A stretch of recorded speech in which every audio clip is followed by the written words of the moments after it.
hit the record button. Hopefully that'll be okay. And I'm going to hand over to Kat Lowe, Stephen Rudder, and Bryce Lindsay to talk about this project, Undisciplined Thought. And this was a project in conjunction with King's College.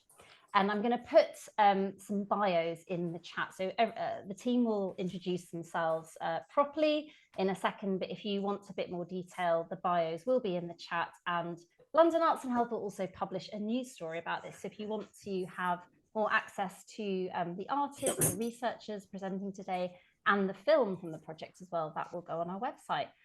Stephen, Kat, I'm going to hand over to you. And I still haven't audio described myself, but you're going to do it beautifully, aren't you? Thank you, Stephen. Over to you guys. Shall I go first? My name is Stephen Rudder. I am a psychotherapist and an arts practitioner, audiovisual artist. I go by the name of Quiet Voice. To audio describe myself, I'm a black man. I have a beard and moustache with little bits of flecks of grey in it. I have locks tied up into a ponytail. I'm wearing a denim shirt. Awesome. Thanks, Stephen. So hi, everyone. I'm Kat Lowe. I am, my title is very long and I can never remember it, but I'm based at King's College London in the medical department, but I'm a theatre maker that works in health. To audio describe myself, I am a white woman on the other side of 40. I have fabulously curly hair that is brown. I'm slightly orangey at the bottom bits because I did it. I bleached it again. And I should really learn that I've got dark hair and I shouldn't bleach it. And I have, I've got a very multicolored background and a very multicolored shirt that's happening on today. And I use my hands a lot when I talk. And Bryce, would you like to audio describe yourself? Yep. Hello, guys. My name is Bryce Smith-Urin-Lindsay. Recently completed my master's. I won't say graduated because not quite yet. I'm a young black man, early 20s, taper fade, mustache. Don't know if I could really call it a beard, but there's a bit of stubble on my chin. And I've got a great sweatshirt and a mostly white backdrop. I would say it's a very strong goatee beard. Thank you. Thank you. It's got Kat, Stephen, you're going to tell us a bit more about the project first, right? Yeah. So Anna's keeping us on track. So just to give you a bit of a context, so I and Dr. Alex Mermikides are the new Medical Humanities team in the medical school at the King's College London. And part of our offer is thinking about using arts-based methodologies and art forms to extend and complicate our understandings of what it means to be a doctor, what does medicine look like, what does health look like. And our drive is to re-envisage and make our curriculum, our teaching materials in terms of the arts-based artifacts we use much more in keeping with both our student population and the future populations that our future doctors are going to work alongside with. So with some funding and collaboration from King's Culture and support from the Science Gallery at King's College, at KCL, we got the amazing opportunity to work with the truly fabulous Stephen Rudder, otherwise known as Quiet Voice, to come together to do a project looking at young black men's mental health. And that's sort of the genesis of how it comes together. Stephen, did you want to talk a bit about the film and how we worked, and then show us some of the film, please? You're on mute. So we, I mean, as Kat said, I was kind of approached by King's to work with them on this project. I also worked with another co-facilitator called Hakeem Taylor. So we got together. I had done different projects before, not with Hakeem, but the idea was really about how we could kind of create a safe space to facilitate kind of conversations and use art making, creative writing to create a space where young Black men could kind of express their experiences. We kind of centered it around 4 main topics, which was mental health, pressure, power, and medicine. And we met for 4 weeks in the initial stage to think about those topics, to have discussions on those topics. And then we'd use like a mixture of music, as I said, collage making, and predominantly creative writing to come up with the pieces that you're going to see a few of today. The workshops were fairly relaxed. We had food, we did meditation, a lot of conversation. I don't know if Bryce wants to say any more, or we should go straight in. I think Before you we summed jump, up pretty well, Stephen. sorry, I was just going to say before we jump into Bryce, because there's a lot more to unpack there. I was wondering, should we show a little bit of the output and what happened? Yeah, absolutely. Okay, just bear with me. Let me just share. And while Stephen's sharing, we had sort of 2 outcomes from the project. One was a live performance, and then the second outcome was this film created from the work and the live performance. And I'm going to shush now. So I'm going to show you two bits of the film today, because it's a bit of a longer film. So this is the first part.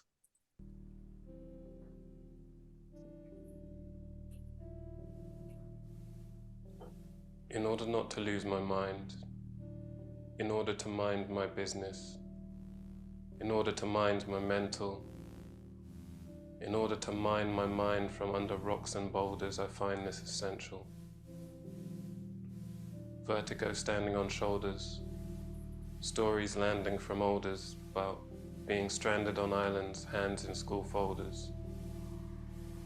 Cane slaps your hand now. Back to learning what we planned, back to slipping, gripping sand. Time spent on a path to salvation.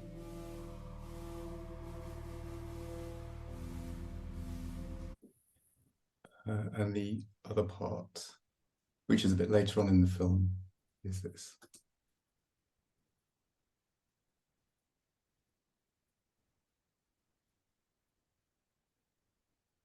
Which for some reason it's not playing. Very one moment, a bit of a technical hitch.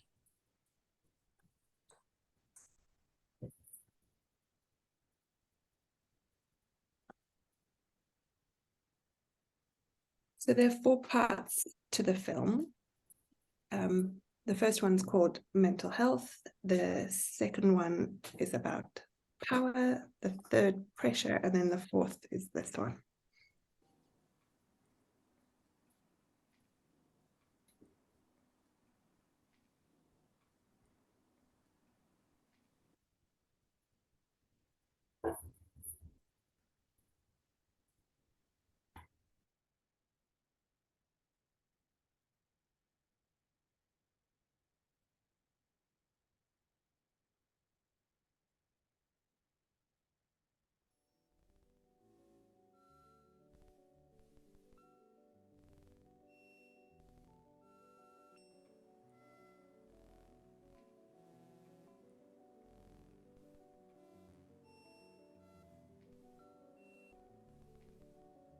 Trauma. Do you know where that actually comes from? It means wound in Latin. Like an actual wound, something you have to heal from. And how do you treat a wound? With caution and care. So why do we treat our problems like they aren't there? It's like I bandage my eyes till I can't see, or I take my inhaler so much it's like I can't breathe, and they just want to deal with the symptoms, never the cause. It's like they give me 10 pills with no remorse, one to cure each side effect of the other, when all I ever needed was a hug from my brother. Anyway, fuck that. Let me just go get some loud or go beat a thing, because I don't want to deal with my thoughts. They're too loud for this thing. So I got to take life into my own hands and control my own ship. Because if I put my hands in the faith of a doctor, then he's the one who let it sink. And then soon I resemble the food in hospital or even pen. It's like they both get fed the same thing. It's like we're all condemned men.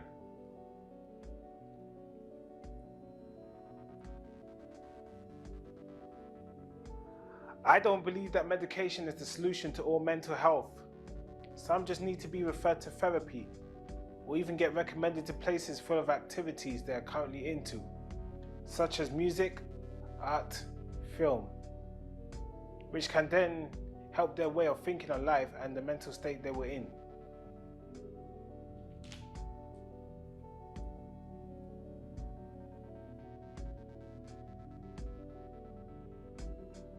Trust what you know and know what you trust. Banished to a deserted island, it's hard to breathe through the dust. So you try to find your way back home because you know it's more than enough. Because you trust what you know and know what you trust.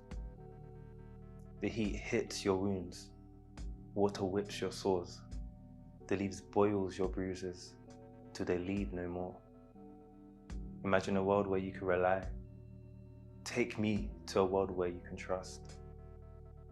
Because you trust what you know, and you know what you trust.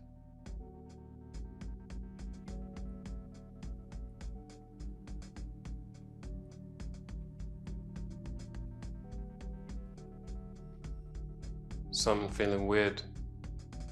Guess the chemical spiked in my brain and I'm feeling some other type of way again. I lose, I gain, side effects, who's picking sides? Now I'm unsure if my dialect will have an impact on the things that are prescribed, if my dress code and demeanor might determine the schema I use to interpret my world. Is that the case? Another way to switch and change and fix the statistics and keep the deranged to a numbered few, and they wonder who. Like, who could struggle in a world so grand? Yet stacks and odds and schemes and regimes seem to have been imbalanced before. It seems that I'll settle for dreams, walking dead or fix my head. It's not a 50-50 situation, like I'm popping pills that, through a stranger's creation, alter my entire sense of perception and the balance of my body. So I'm wary when I'm walking, and I switch my way of talking. Should be reading Baldwin or Fanon, I guess. Like, I don't know what might impress and what might go conversely, and have me sitting with the doctor thinking which drugs go adversely and which just go. And I'm looking at the thing and it's written in Latin. And I'm thinking of the old Bible. And I'm thinking I should learn more Latin. And the doctors are talking about some kind of treatment.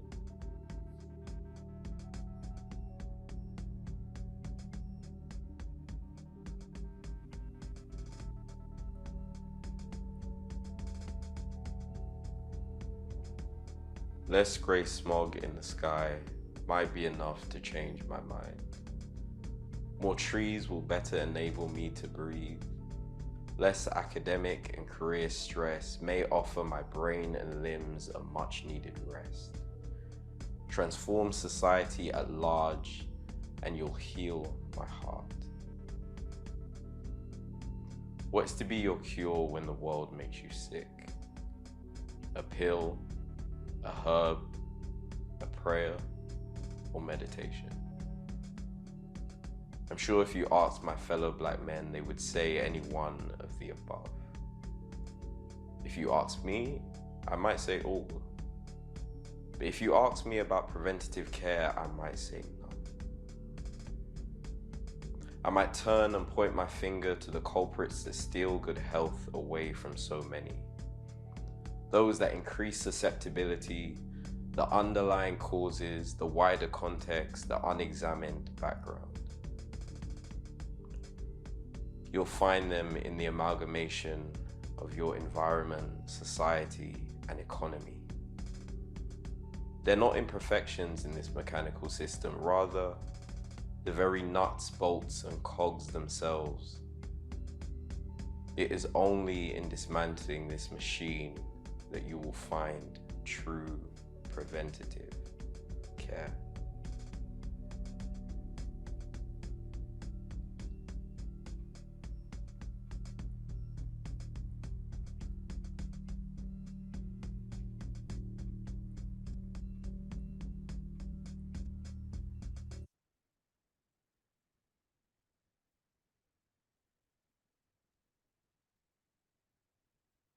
Awesome. Thank you both so very much for sharing that with us, and also having both of you with us today. Before I pass on to Stephen and Bryce, I just wanted to ask and note, actually, as a starting off question, as to, sorry, what I meant to say is, before we talk about the process of making, I wanted to start as an opening question is to think about why and the importance of having a space to talk about Black men's relationship with in terms of mental health within the UK, and in terms of the sort of the response and support around that. Why do we need this? Stephen and Bryce. Okay, shall I start? Bryce, do you want to go? Yeah, I'll let you start and then I'll jump on. Right.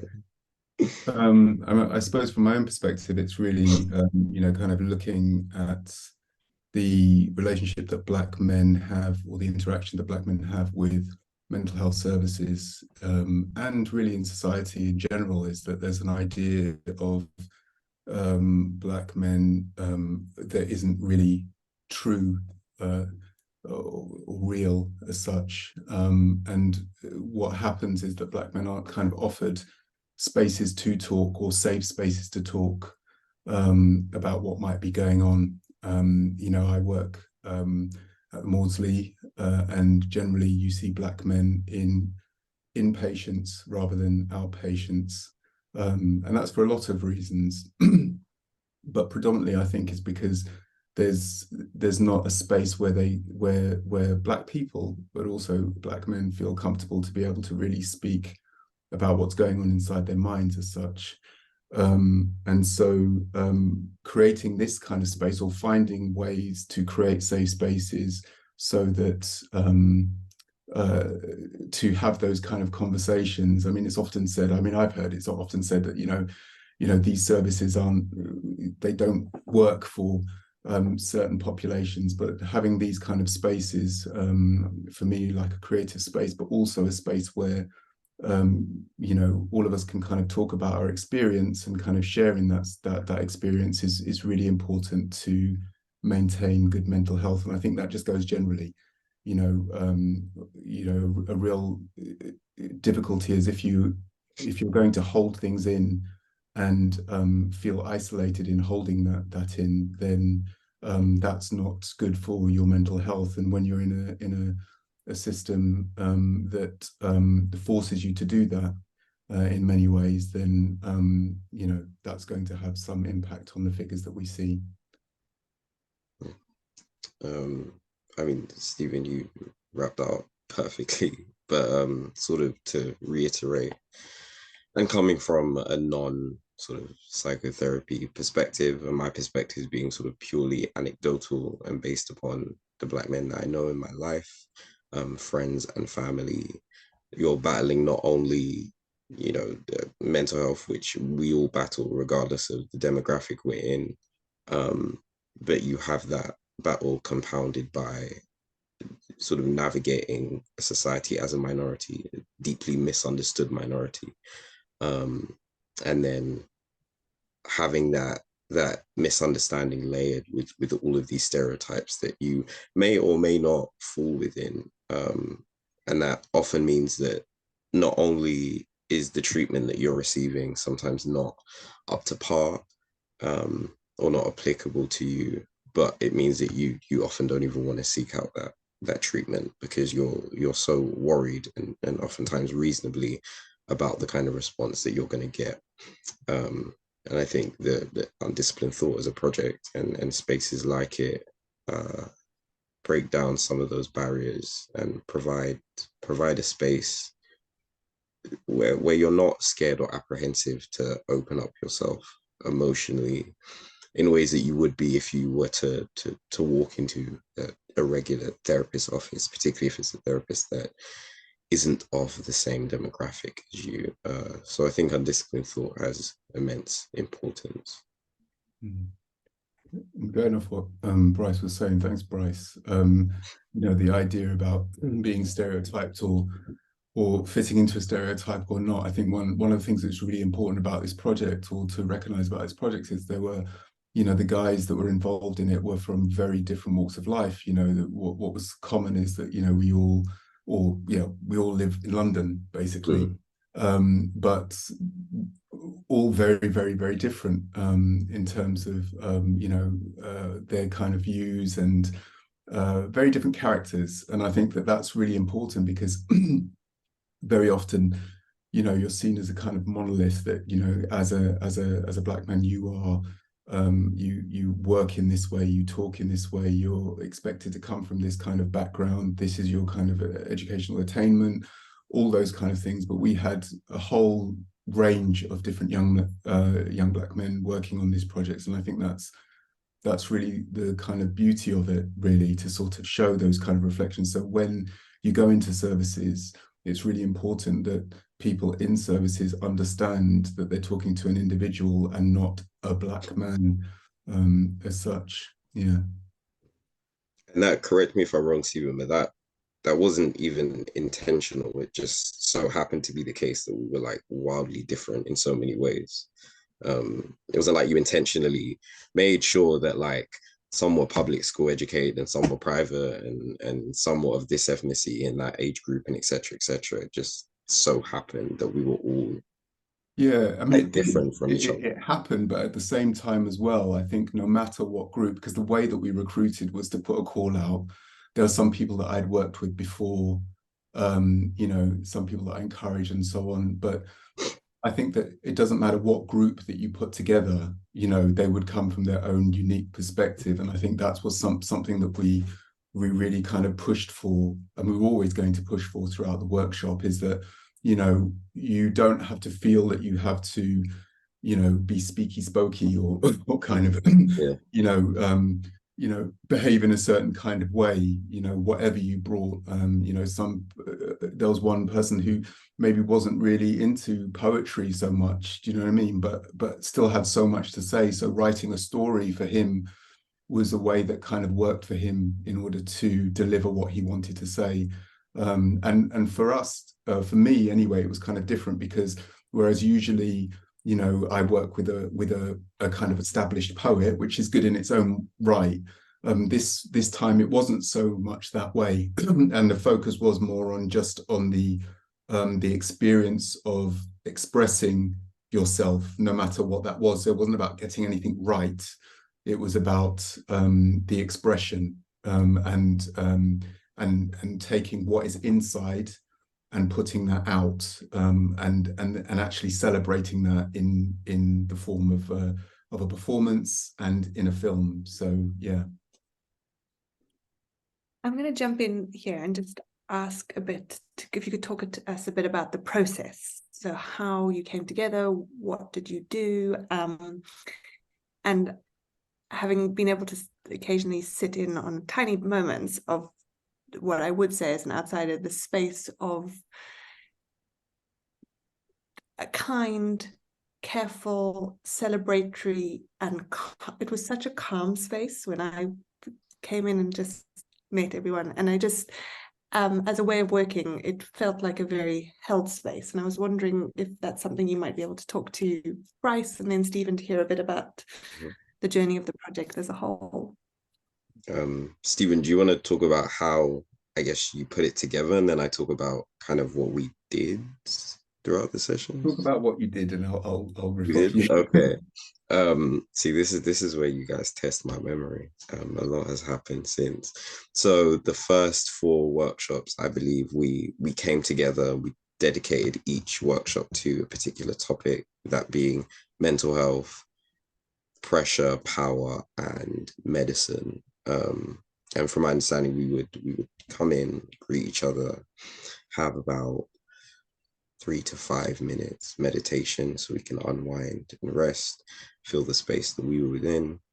And then we would sort of slowly begin our discussions around the given topic of the week. And it was all very collective. It wasn't particularly structured in terms of the way in which we discussed. It was very free flowing. We would sort of bounce off each other's points and ideas quite effortlessly, laugh and joke in between. And and then we had our collage and writing section of each session, which I would say was I guess our creative output based on everything that had been discussed. So oftentimes music would play and we'd be given, I want to say maybe 10 minutes to write a pieces which we of course then later refined, so they were able to be put into the final video, which you guys have just seen a portion of. And we were also tasked with looking through magazines, cutting out and sticking and collaging images that we felt related to what we had been talking about and the pieces that we'd written. So I believe for me, I picked out a lot of nature-based images that represented sort of freedom, wanting to be unchained, and wanting to sort of escape some of the bounds and restrictions of society. And then for other people, images of persons and or anguish, sometimes nature too. I know for one particular participant, water was a very common theme in the collages that they created. And we did that for about 4 weeks, for the first 4 weeks. And then for the second 4 weeks, it was about refining our performance. So discussing what we wanted it to look like, because at first we had little to no clue. It was all sort of open as to what we would do, and we rehashed a few ideas before settling on our sort of spoken word performance with elements of sort of acting at the beginning and the end. And yeah, we did that for about 4 weeks and managed to create the piece that you all watched. And I would say it was successful. It was fun.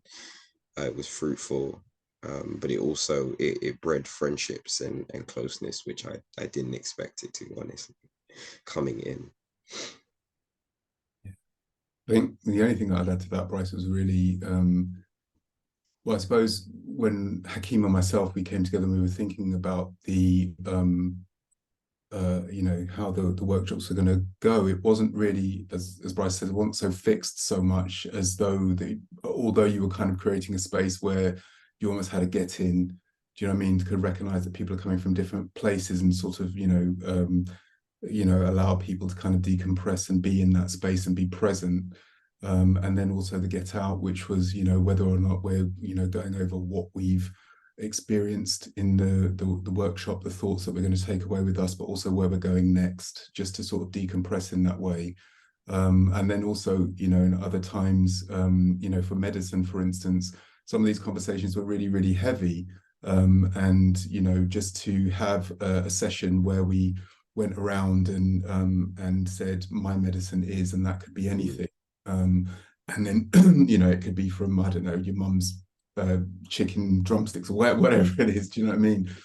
And that actually became part of the show as well, so that the way that it all came together, it was really quite organic. The visuals were that the men created inspired the visuals that I chose to VJ whilst the performance was going on, which is what you saw on the left to the right. So that's how the process came about. But also, just one more thing was that it wasn't like myself and Hakeem saying, like, this is how the show will be. It was very much the young men sort of, I mean, the idea was that, yes, we're going to have a performance and there was going to be an element of VJ in it. But, you know, the other elements of it in terms of the performance part, I mean, this is ideas that they ran with it themselves, if you know what I mean. So it was yeah, a real joy to work on, actually, and be part of. Yeah, it was. Yeah. I'm going to grab that word of joy and ask both of you, what was that moment of joy that really stood out for you? And what was the thing that you actually found one of the most challenging aspects? But yeah, so would you mind sharing that with us, please? Do you want me to go first, Stephen? Yeah. Joy is difficult because it was joyous throughout. And I'm sorry, Kat, this might be a bit of a cop-out answer, but the entire thing was joy. From, you know, if I did 2 nodes, the very first session, when I didn't know what to expect, when I was sitting on the Victoria line and I was like, okay, I'm going to go and sit with strangers and talk about mental health, and probably expose my vulnerabilities and break down and then leave and feel stupid after. But then walking in, entering, and I think almost immediately feeling a sense of comfort and ease was my first node of joy. And the very last node of joy was the final performance and seeing all of this work, the bonding and the brotherhood come to fruition and create something beautiful. So those were the two nodes of joy, and the joy was constant throughout. In terms of what was most painful, did you say, or most difficult? Probably I hope I'm not wrong. I think it was our discussion about medicine, and the session where we delved into how Black men are treated in the mental health system here in the UK. The sort of propensity to medicate us as opposed to give us psychotherapy, how we can be misunderstood when we are going to get treatment, how that misunderstanding can make us worse if we are receiving treatment in the wrong way, and how we can also end up worse, you know, in terms of our mental health if we don't seek that treatment at all. And I think I came away from that fully comprehending just how dire the situation is for Black men who are going through extremely severe episodes of ill mental health.